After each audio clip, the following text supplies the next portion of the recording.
So my research was done last school year, so the 2015-2016 school year. I'm an education person. I'm a certified math teacher, so I actually came up with my research while I was doing my student teaching this past semester, so the spring semester. And I was in an 8th grade math classroom, and the math classroom was an inclusion classroom. So inclusion means that there's students in the classroom who have minor disabilities, so it's nothing life skills oriented. So they're in the classroom doing normal things that typical students are doing. So it could be things like dyslexia or small things like that. And so there was an inclusion teacher in the classroom with us. So there was a general educator and an inclusion teacher. So I was in the 8th grade classroom, and they had the same thing for 7th grade. So as I was in the classroom, I got more and more interested about inclusion in general and what that looks like, what they think that their role in the classroom is, and then seeing if that role is actually happening. So I ended up basing my research off of the 7th and 8th grade classrooms, what their role of their perception of the role in the classroom was, and seeing what that looked like. So by doing observations and interviews, I got to see that, and then also seeing what the struggle was. So I got to see what their challenge was, because I'm a math teacher, so if I'm in a classroom where I have an inclusion teacher, I wanted to see what are the challenges that they face, and then also seeing what are the challenges that the general educators face too. So it was really, really interesting, and that's what I based my research off of. So like I said, I started off with that basic idea of I'm really interested in the classroom that I'm in and the inclusion setup in a public school. And so I came up with the 2 research questions I have first. So my 2 research questions were pretty much what I just said. What are general educators and the inclusion teachers' perceptions of the roles in the classroom?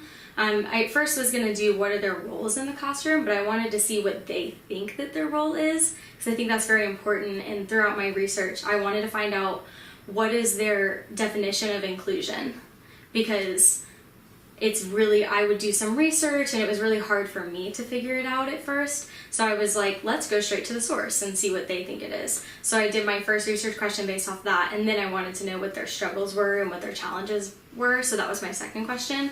So after I came up with my questions, I was working with my my advisor who helped me with the project, and he said, okay, so how do you want to find this out?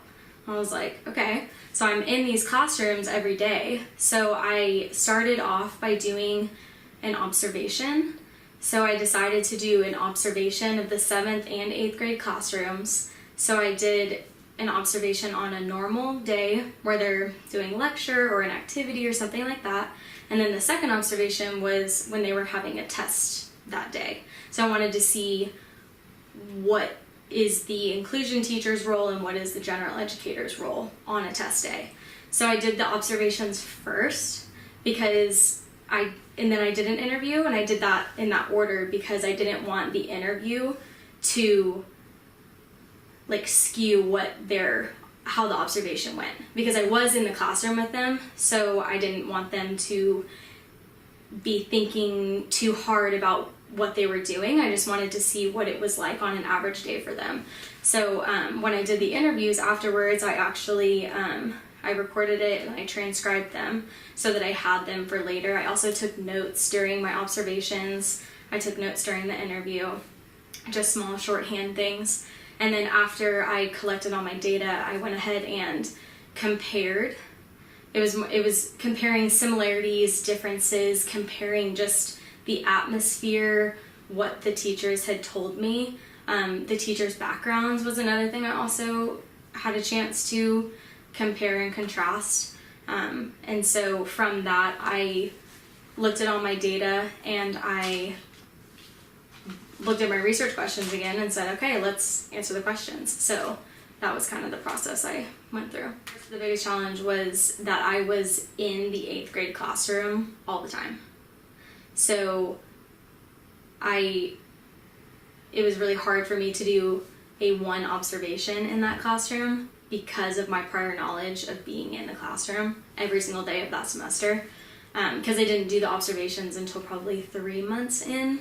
So I had seen that inclusion teacher and that general educator, I had seen them interact and seen how both of those interact with the students every single day.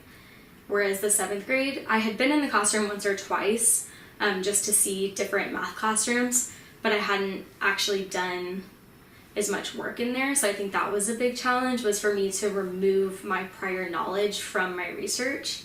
But my advisor was very, very helpful with that, because I had already talked about this with him, and he knew what I already knew and what my prior perceptions were of my project and what my hypothesis was of what my research result was going to be. So he helped me a lot to keep it to, this is what I observed in my observations from the 2 days that I did it, and then this is what I got from my interviews. So that was a struggle, but I worked through it. I think my favorite part was just like the curiosity part, because I was so interested and passionate about it, and is what I realized as I was doing it. So I think that was really cool, because now that I am a certified math teacher and I'm going to be looking for a job, it made me just think like, wow, that's like something I could actually do. And like, I enjoy working in the classroom with an inclusion teacher and having students in my classroom with disabilities that aren't necessarily autism or Down syndrome or something like that. So it's more just common disabilities where the students are still in the classroom, but thinking, how can I as the general educator help them? And so it was really, really cool to see working with a different adult in the classroom, and then having to work with all of your students, not just the students who don't have disabilities, and saying, oh, that's for the inclusion teacher. I think that was the really cool part, is for me to say like, oh no, that's something I'm actually passionate about, and it was really cool to see how it worked out. So probably the main thing I would like people to know is maybe just to do a little more research and to be a little more knowledgeable about, number one, disabilities. When people say that someone has a disability, to not just assume that they're not competent enough to be in the general classroom with other people. And then probably just, like I said, do research about, this is something I'm interested in now, so doing research about inclusion and what that means. Because if you hear from a teacher, I could be a normal parent, and my student comes home and says, oh, my student said that they're in an inclusion classroom. What does that mean? So I think it's really a really cool thing for people to say, hey, this is something that's happening in public schools now. This is something that's really beneficial, because it is a way to have the students with disabilities in the classroom and not taken out of the classroom. So they're going into math. They don't need to be pulled out.